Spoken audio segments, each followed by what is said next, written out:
Salut à tous, on se retrouve aujourd'hui dans ma cuisine pour un rangement suite à un gros laisser-aller.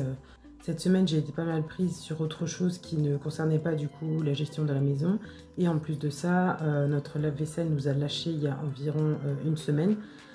Du coup au niveau de la vaisselle j'ai pu gérer parfaitement tout le début de la semaine, et ces derniers jours en fait depuis jeudi soir, donc là nous sommes samedi après-midi, donc depuis jeudi, oui c'est ça. Depuis jeudi soir, du coup, je n'ai pas touché à la vaisselle.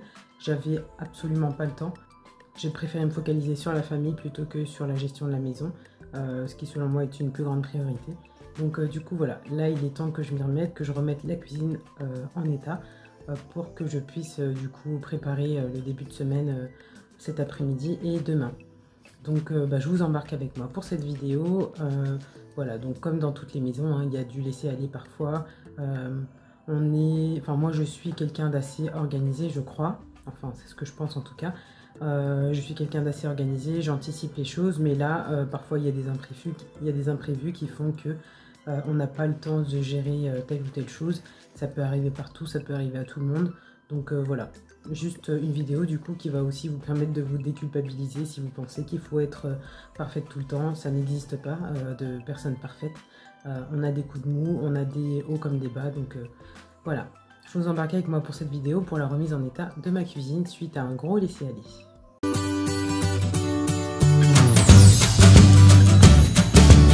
Donc du coup pour vous montrer un peu l'état de la cuisine, donc là le plan de travail du coup côté mur.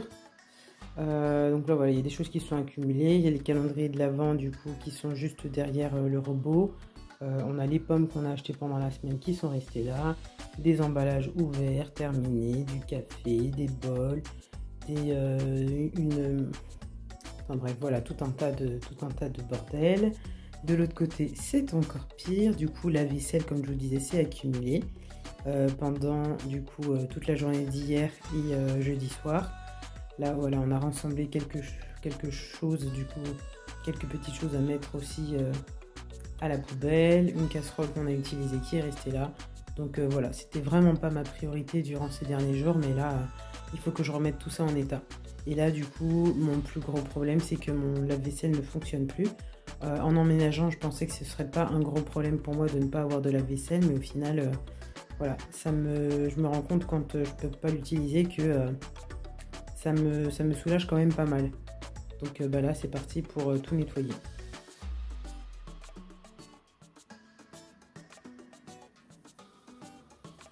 Donc là du coup pour commencer, pour pouvoir savoir où j'en suis, pour pouvoir commencer à nettoyer tout ça, la première chose que moi je fais c'est d'enlever tous les déchets. Tous les déchets que je peux enlever je le fais. Donc là déjà il y avait une pile de déchets qui n'est pas encore triée du coup, mais qu'on avait rassemblé là pendant la matinée du coup. Donc là je vais commencer justement à enlever tous ces déchets là. Voilà, il y a des trop de pommes, des emballages ouverts qui sont vides, donc tout ça je vais les jeter, et ensuite je pourrai commencer du coup à rassembler toute la vaisselle à laver de ce côté là. Tout ce qui est à ranger je le range, et la vaisselle c'est vraiment ce que je fais en dernier. Mais du coup je préfère y voir clair avant même de démarrer. Donc on va commencer par vider les déchets.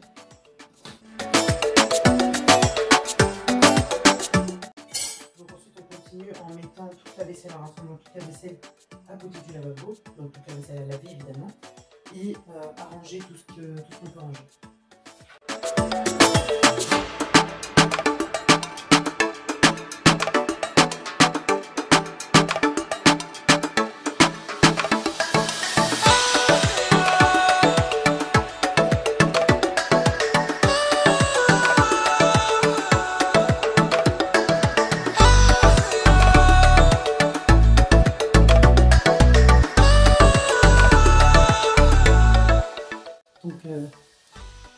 Voilà, il ne me reste plus qu'à nettoyer cette partie-là, remettre le robot en place. Et après, de ce côté, il me restera à faire la vaisselle et remettre les calendriers de l'Avent du coup sur l'autre de ce côté-là. Du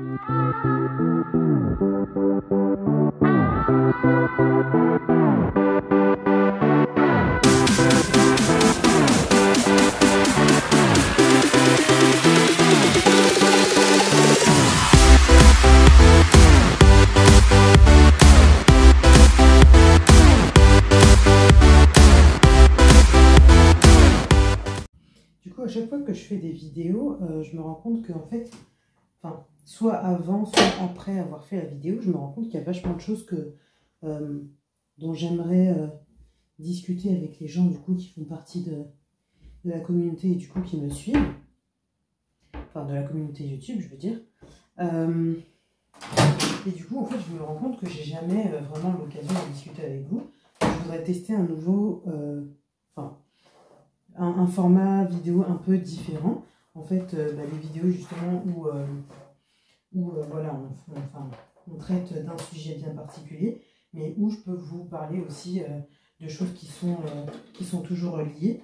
Donc par exemple là, en ce qui concerne le ménage, moi je sais que depuis que j'ai 2 enfants, ma routine ménage elle est différente déjà parce que je dois m'organiser beaucoup plus pour arriver à faire ce que je faisais très facilement avant, ce qui est normal puisque voilà, 2 enfants ça demande plus d'attention évidemment qu'un seul enfant. Et du coup je trouve même que ça demande même pas, le fait d'avoir 2 enfants ça demande pas 2 fois plus d'attention, mais je dirais même plutôt 3 fois plus parce que il y a déjà le premier enfant qu'il faut surveiller, le deuxième enfant qu'il faut surveiller également, mais il faut aussi surveiller le premier enfant par rapport au deuxième enfant. Du fait que voilà, le deuxième il est en général plus fragile, voilà, donc ça demande une encore plus grande vigilance. Donc du coup, si on devait pouvoir quantifier l'attention, je dirais que d'avoir 2 enfants, ça ne multiplie pas par 2 l'attention qu'il faut avoir pour ces enfants, mais plutôt par plus que 2 en fait. Enfin bon, bref, c'était pas le sujet dont je voulais parler. Mais concernant du coup mes routines ménage, donc elles sont différentes de celles que je faisais avant. Et voilà, donc je dois encore plus m'organiser. Je voulais savoir si c'était un ressenti que j'ai uniquement moi ou si vraiment, voilà, toutes les femmes qui ont 2 ou plus de 2 enfants, si vous avez le même ressenti. Parce que moi, je sais que voilà, j'ai dû développer de nouvelles stratégies, on va dire, pour pouvoir continuer à garder ma maison propre. Et bon, malgré ça, voilà, ma maison n'est pas aussi propre qu'elle était avant. Bon, ça, encore une fois, je pense que c'est normal, mais du coup, voilà, pour pouvoir faire les mêmes tâches, je suis obligée de développer des stratégies un peu différentes. Donc, je voulais savoir si c'était la même chose pour vous.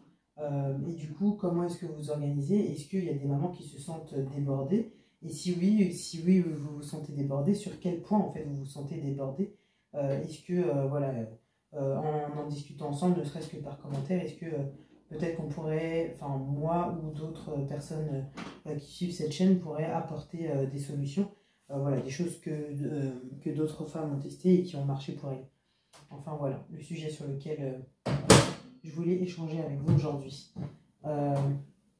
Du coup là par exemple, typiquement on est samedi après-midi, là on vient de rentrer, mes enfants sont à la sieste et puis moi du coup là je peux pas en profiter pour me reposer aussi, en tout cas pas tout de suite, parce que voilà, il faut que je remette en état ma cuisine.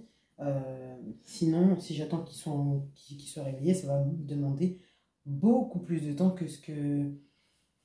le temps que je vais y consacrer maintenant. Donc voilà une des choses pour lesquelles je dis que le fait d'avoir plusieurs enfants me demande d'être un peu plus organisée, c'est que je ne peux pas faire les choses au même moment que je les faisais avant. Par exemple, ma routine également du samedi matin, où je ramassais mes draps le samedi matin, avec tout le linge sale, où je lavais tout le linge sale, etc. J'ai pas l'impression que ça me prenait autant de temps que ce que ça me prend maintenant. Je me disais même, parfois il m'arrive même de me dire, mais comment est-ce que je faisais en fait pour pouvoir faire ça aussi facilement, aussi rapidement, alors que là, maintenant, voilà, je suis obligée de mettre en place des stratégies pour pouvoir le faire, quoi. Là, maintenant, pour les vêtements, je sais que je plie tous les vêtements le vendredi soir et que voilà, le samedi, je commence même à laver les vêtements le vendredi soir Parfois, j'enlève aussi les draps des enfants le vendredi soir. Et du coup, comme j'en empile plusieurs, du coup, ça aussi, c'est une autre stratégie. Mais du coup, comme j'en empile plusieurs sur leur lit, ce qui fait que quand j'en enlève un, il y a l'autre du dessous. Et du coup, le vendredi soir, ils commencent déjà à dormir sur des draps propres, alors qu'avant, c'était uniquement à partir du samedi après-midi qu'ils dormaient sur des draps propres. Du coup, voilà, enfin, j'ai un tas de petites stratégies comme ça que j'ai dû développer. Mais ouais, en regardant en arrière, je me dis, mais comment je faisais en fait Surtout qu'il y avait une période où j'étais enceinte, et pourtant, je me sentais... Enfin, en regardant en arrière, en tout cas, j'ai pas l'impression que je me sentais autant débordée que ça. Donc, peut-être que c'est juste que j'ai oublié, je sais pas. Mais en tout cas, voilà. J'ai développé quand même pas mal de stratégies, je trouve, et puis... je voudrais savoir si c'est la même chose pour vous, si vous vous sentez débordé. En tout cas, n'hésitez pas à échanger avec nous si c'est le cas, parce que je pense que cette chaîne est aussi là pour ça, pour qu'on puisse s'entraider les unes les autres, pour pouvoir arriver voilà, à garder nos maisons propres. Bon, je vais continuer mon ménage avant que les enfants ne se réveillent. Du coup, j'ai fini de tout nettoyer de ce côté-là. J'ai nettoyé du coup les placards. Et je vais passer de ce côté-là. Je vais remettre les calendriers de l'avant derrière mon robot. Ce magazine-là, je le garde parce qu'il y a des choses que je voudrais voir à l'intérieur. Et sinon, après, voilà, c'est que la vaisselle sale. Je vais devoir laver. Donc là, encore une fois, comme je n'ai plus de lave-vaisselle, je vais devoir laver toute la vaisselle à la main. Et étant donné que moi, la vaisselle, je la lave avec de l'eau très très chaude, enfin la plus chaude possible même.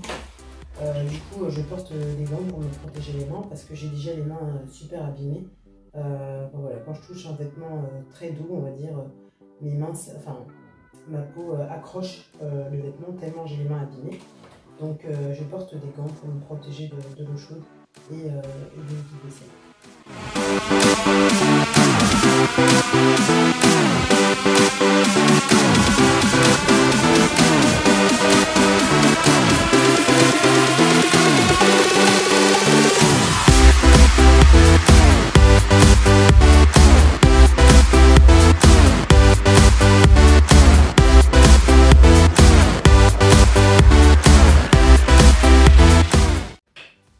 Une chose qui va être galère à laver, c'est ça, ce sont les pailles.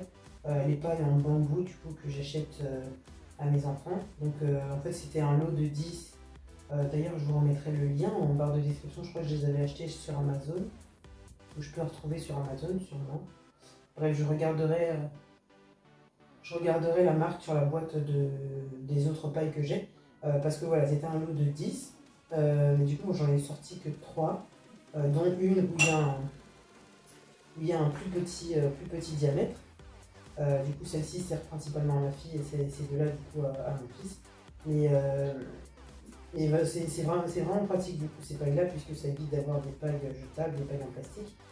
Par contre, du coup, là, en fait, ils avaient mangé, du coup, le muesli qu'ils avaient dans leur petit déjeuner. Ils avaient bu le lait avec, mais il y a des morceaux de flocons d'avoine, du coup, qui sont coincés dans la paille et ça a séché. Donc là, j'avais fait tremper la première moitié, je vais faire tremper la deuxième moitié de la paille pour pouvoir la nettoyer parce que sinon ça va être galère. Bon, du coup, pour nettoyer les pailles, j'ai un petit goupillon, heureusement, parce que sinon ce serait pas possible et ce serait vraiment très sale à l'intérieur. Donc voilà, je vais utiliser ça après avoir laissé tremper les pailles suffisamment.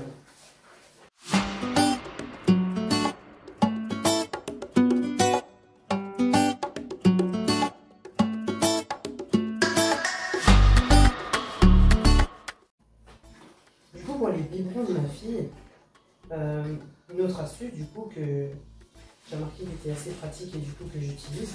En fait, elle utilise encore des biberons, mais dès les premiers biberons que je lui ai achetés des biberons avec des cols larges. Parce que du coup, ça me permet de pouvoir nettoyer ces biberons à l'éponge et pas avoir forcément à sortir le goupillon. Parce que pareil, en fait, depuis que je suis maman en tout cas, j'ai remarqué que voilà, si je pouvais me simplifier les gestes du quotidien, parce que nettoyer le biberon, vraiment, il y a une période où c'est quotidien, même voire horaire si on peut dire. Du coup, voilà, nettoyer les biberons, si je peux me simplifier les gestes pour nettoyer les biberons, ça me facilite en fait, ça me facilite la vie. Du coup, voilà, moi, l'une de mes astuces, ça a été de prendre des biberons avec des cols larges où je peux nettoyer du coup les biberons directement à l'éponge.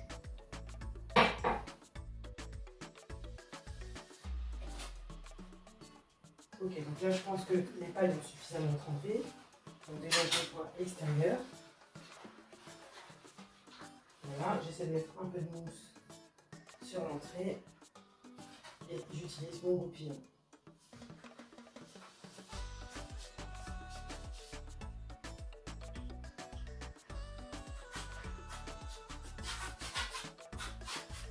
Voilà pour une.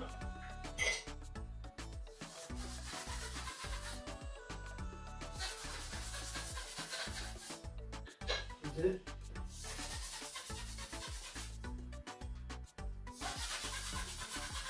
Et 3. Et du coup, ces pailles-là, ça fait super longtemps que je les ai maintenant. Enfin, super. Ça fait un bon moment que je les ai maintenant. Ça fait plus d'1 an et demi, je crois bien. Oui. Oui, ça fait plus d'1 an et demi. Bah oui, c'était quasiment à la naissance de la fille, je crois que je les ai achetés. Donc, du coup, voilà. Ce sont encore les 3 mêmes que j'utilise depuis le début. Les 7 autres sont toujours, les 7 autres neufs du coup qui avaient dans le paquet sont toujours dans le paquet. Voilà, donc c'est vraiment des pailles qui tiennent vraiment très bien le coup et elles sont en bambou. Si ça intéresse certaines, voilà, vous retrouverez le lien, un lien en tout cas en barre de description. Je vais essayer de remettre la même marque que celle que moi j'ai acheté. Je sais plus où j'avais acheté, mais voilà, j'essaierai de remettre la même marque dans un lien Amazon.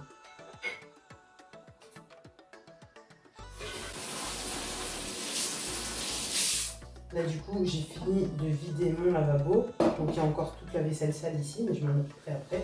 Je vais déjà du coup nettoyer mon lavabo et ensuite rincer toute cette vaisselle là pour, voilà, pour commencer à rincer, pour pas avoir tout à rincer d'un seul coup.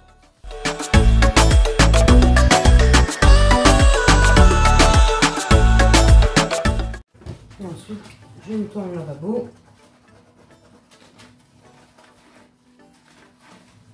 Donc bon, là je le nettoie au liquide vaisselle, hein. Je le nettoierai avec le vinaigre à la toute fin. Donc je le savonne juste.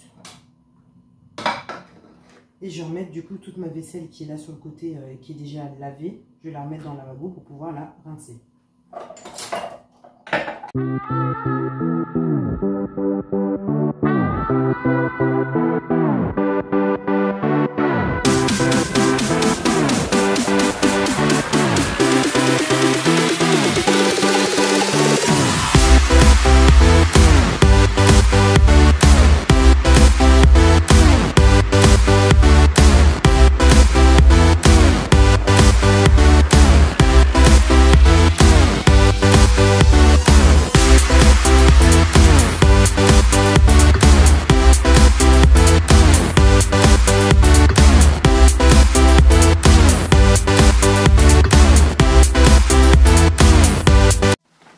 Du coup voilà, donc là la première partie de la vaisselle a été lavée. Et bah du coup là j'ai pas le choix, il faut que j'essuie tout pour pouvoir ranger, pour pouvoir laver la deuxième partie. Parce que sinon du coup ce que j'ai fait en ce moment, bon, comme d'habitude en fait, d'habitude en fait ce que je faisais c'est que je lançais le lave-vaisselle pour qu'il tourne pendant la nuit et le matin du coup avant d'aller au travail je vidais le lave-vaisselle pour ranger la vaisselle et avoir un lave-vaisselle vide pour toute la journée pour qu'on puisse le remplir au fur et à mesure.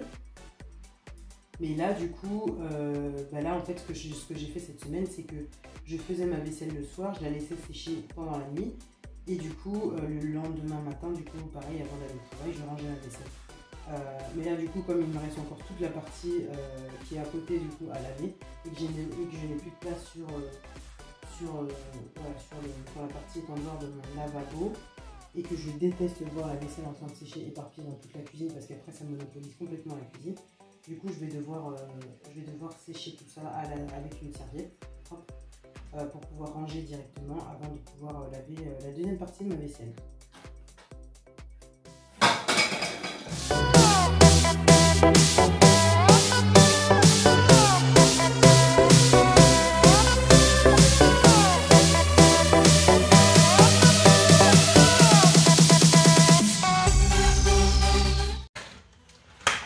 c'est parti pour la deuxième partie de ma vaisselle.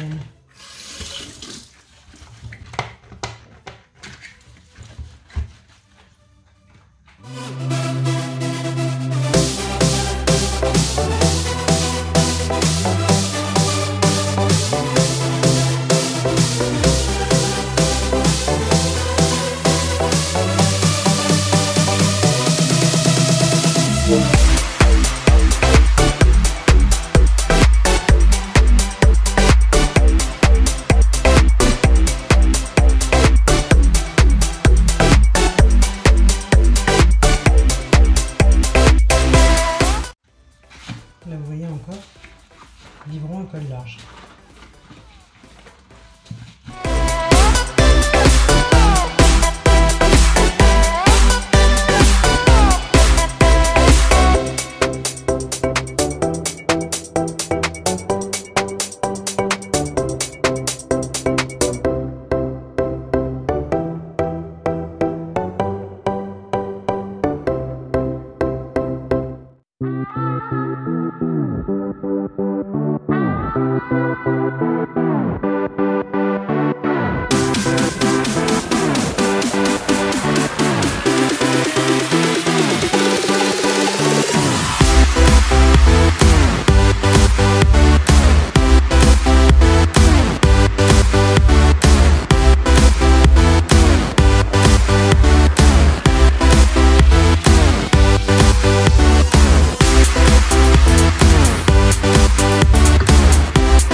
Du coup, voilà pour la cuisine rangée. Totalement rangée, sans plus aucune vaisselle. Là, du coup, avec le robot, même le micro-ondes, du coup, a pu être nettoyé. J'ai passé un coup au frigo. Et voilà, donc là, il faut que je m'en tienne à cette cuisine du coup tous les soirs avant d'aller me coucher. C'est cet état-là que la cuisine doit retrouver. En général, c'est le cas, sauf les jours où du coup je me laisse déborder et où je n'ai pas le temps de gérer la cuisine. Donc voilà, rappelez-vous que voilà, c'est un débordement qui peut arriver à tout le monde, que c'est normal, personne n'est parfait. L'important, c'est d'être aligné avec soi-même, on va dire, voilà. De garder en tête ses priorités et d'oublier que parfois le ménage, c'est pas la priorité, qu'il peut y avoir de plus grandes priorités.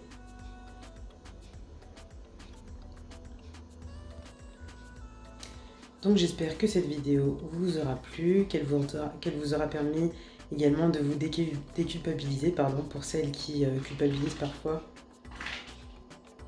pour celles qui culpabilisent parfois d'être désorganisées, qui se disent que non mais attends, elle fait mieux, voilà, ça arrive à tout le monde d'être débordé. Il ne faut pas en faire un drame, ça reste du rangement, c'est pas la vie. Donc n'oubliez pas n'oubliez pas voilà, que la vie, c'est votre famille, vos amis, c'est aussi toutes vos croyances, donc c'est ce qui reste le plus important. Donc je vous dis à très bientôt dans une prochaine vidéo.